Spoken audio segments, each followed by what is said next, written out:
Good evening. My name is Godwin Jemiga and I'm a full stack developer.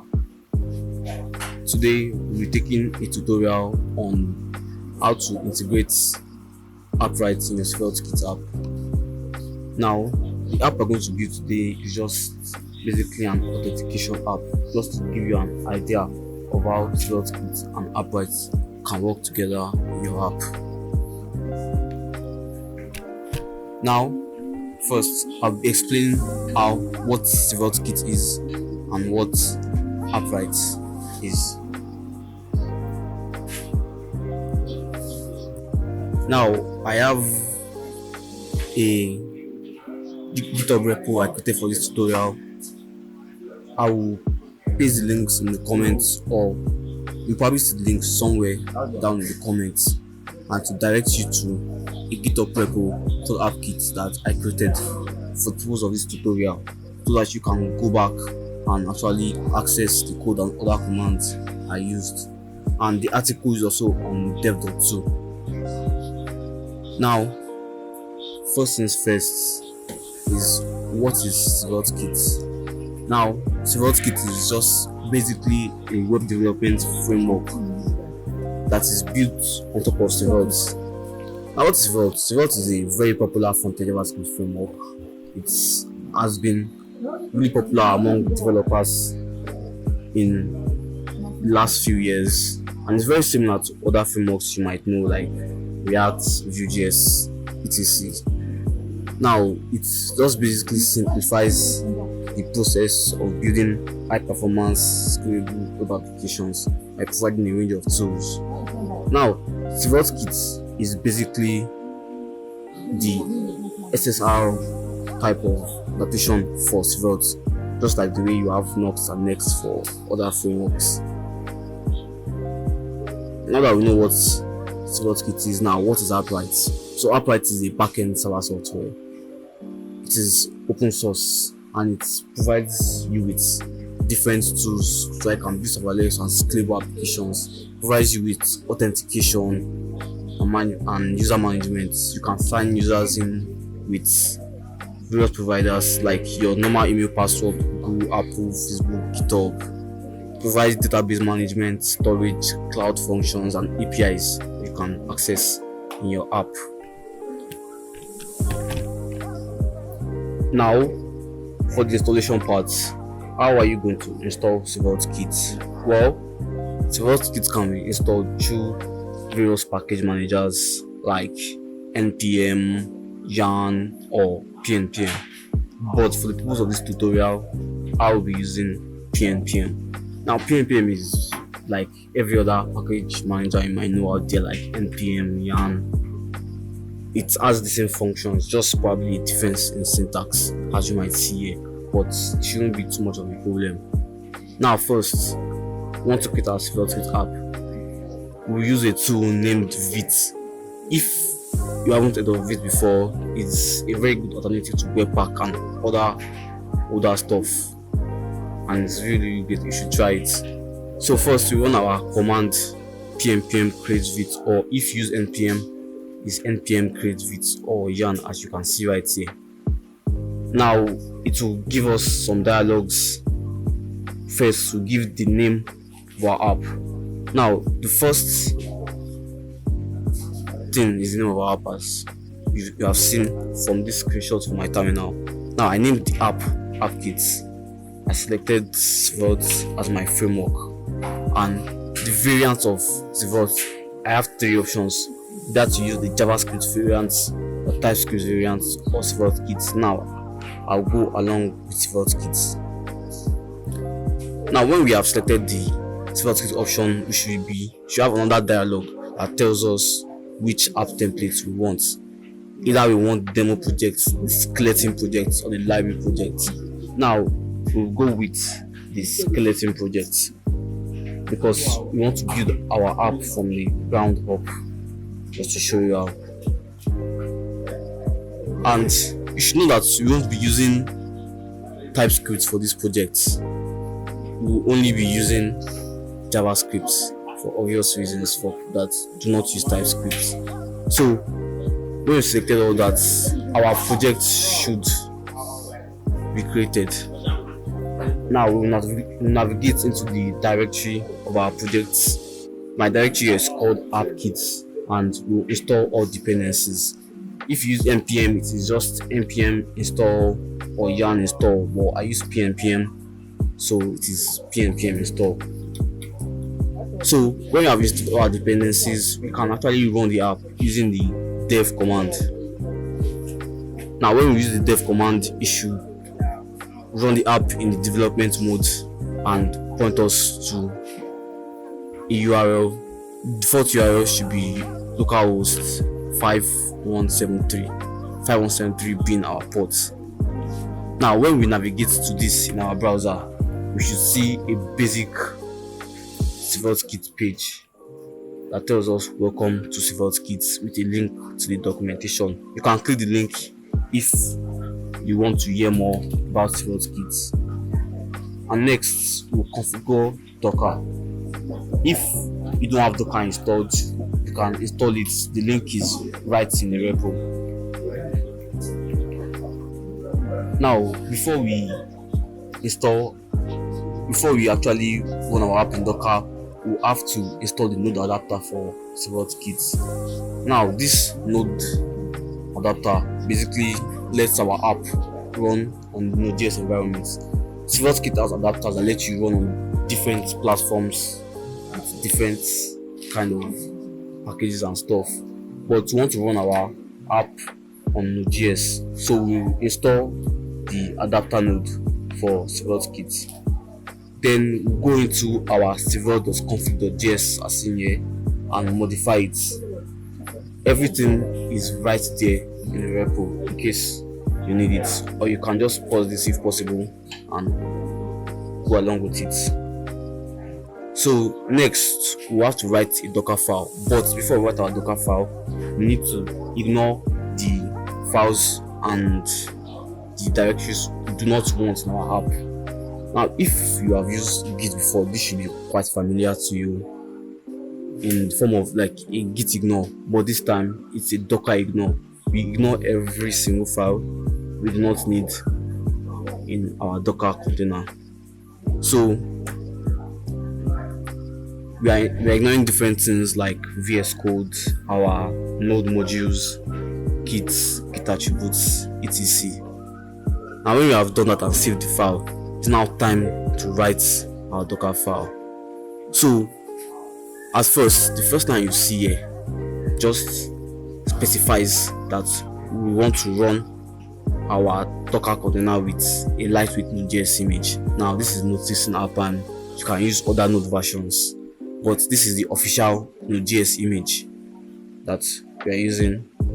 So next, since I use pnpm, I will have to install my pnpm package manager. If you use npm, it shouldn't be any issue for you since Node.js comes default with npm, but since I use pnpm, I'll have to install it so I'll be able to use it. Next, we set our work directory to the app directory, and right here in this line we install all our dependencies. Now next here we build our app basically for production, just to scaffold it into a production folder and expose it to the port 3000. Now when you have created this Docker file, it's time to actually build a Docker image. Now we use the Docker build command. As you can see here, my Docker image will be named AppKit. You can replace that with what you want your Docker image to be named as. Now when you run that command, you should see something similar like what I have here. This is my terminal. You might see something different in your terminal, but it should be similar to this. Now when you have done that, it's now time to run your Docker application. Now your Docker application can simply be run by actually using the Docker run command. Now you can use different options for your Docker run command, which I've explained here. The first option, the D option, it runs it in the background. It runs the container in a sort of like detached mode. Now the P maps the ports of the container. Like it uses your 2000 ports on your local machine or your host machine, so you can access your container through that port. Now the name is actually optional but recommended so that you can identify your container when you want to use it.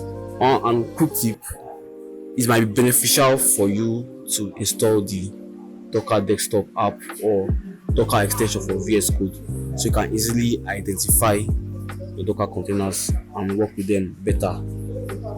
Now that we've run it, it's now time to add Appwrite to our app.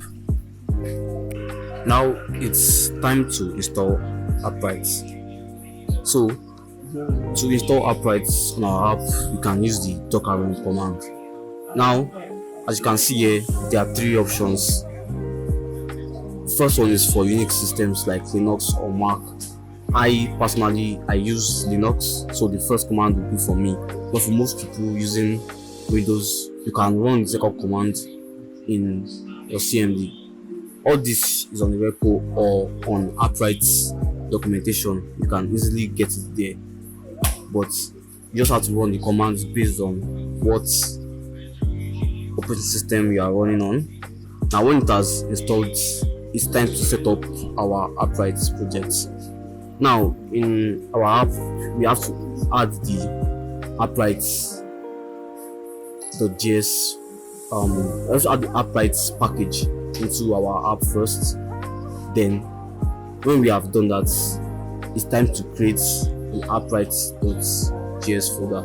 Now this Appwrite.js folder just imports the necessary things we need for our Appwrite package, like our clients, databases, accounts. So it's just basically every single thing we need for configuring our Appwrite app.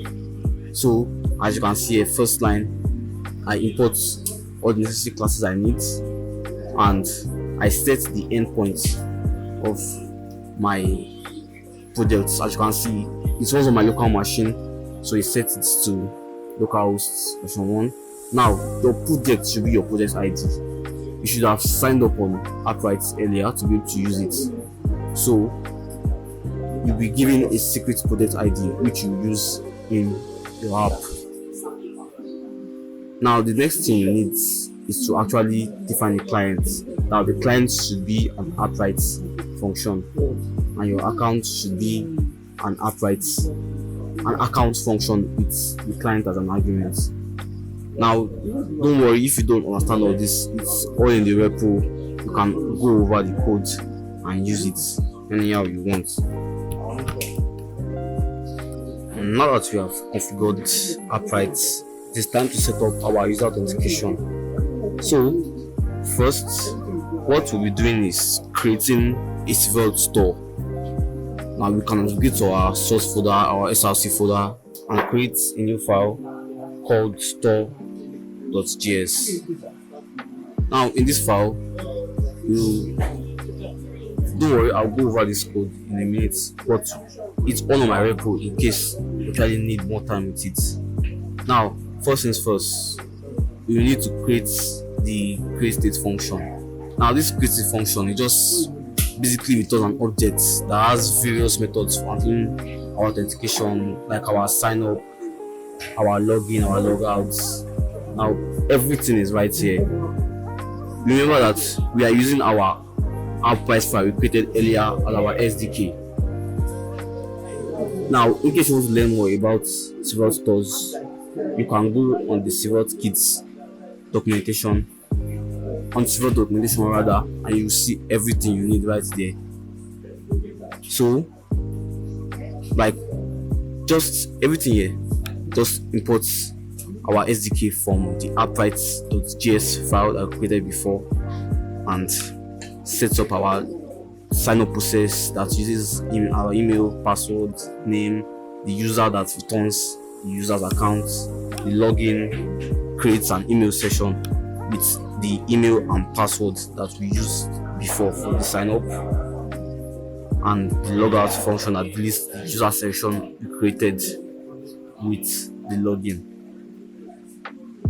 Now our init file just initializes the states and uses the check session to check if the user is authenticated, so that you can set up protected routes and other things like that.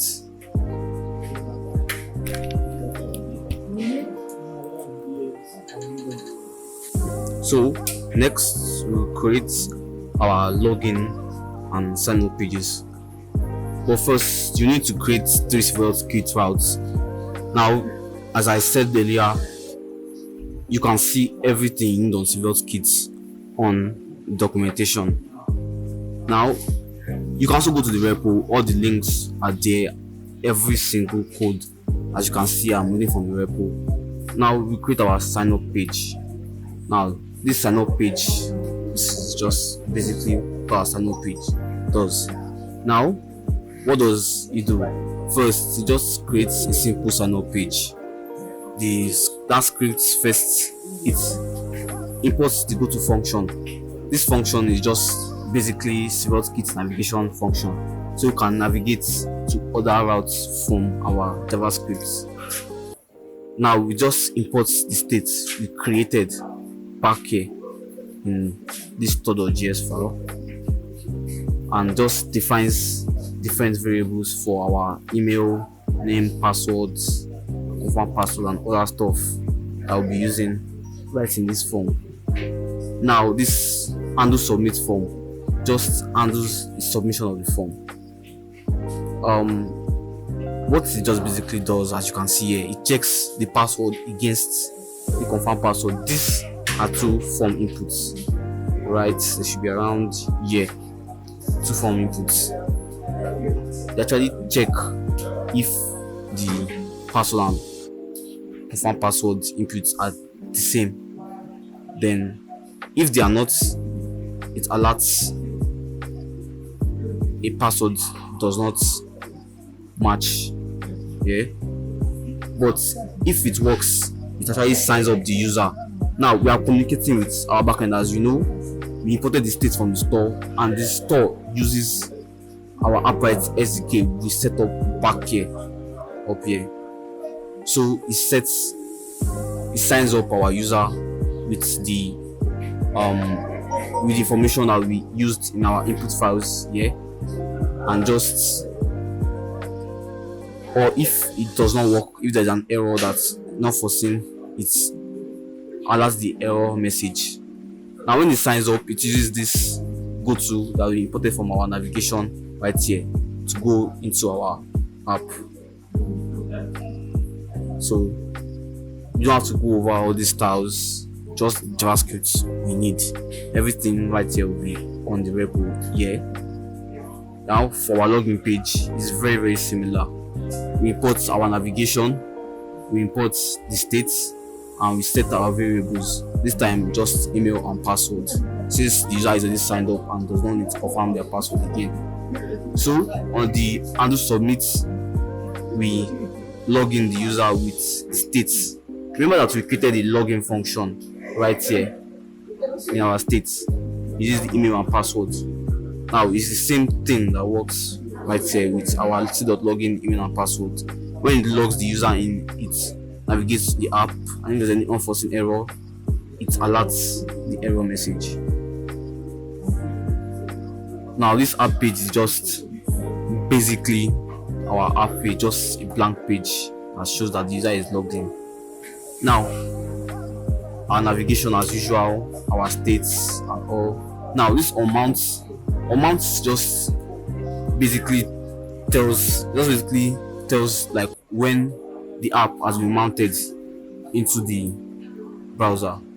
Now when Svelte's app is mounted, we check the session right here that we define in our states. Check if the user is logged in. If the user is not logged in, we actually have a catch that navigates the user back to the login page so they can log in, and we have a logout button that uses our states, our store we created before, to log as the user. Now yeah, that's just basically it. It's actually very simple. If you have questions, you can ask them, or you can open an issue right in a GitHub repo. You can contact me on Twitter. Thank you very much.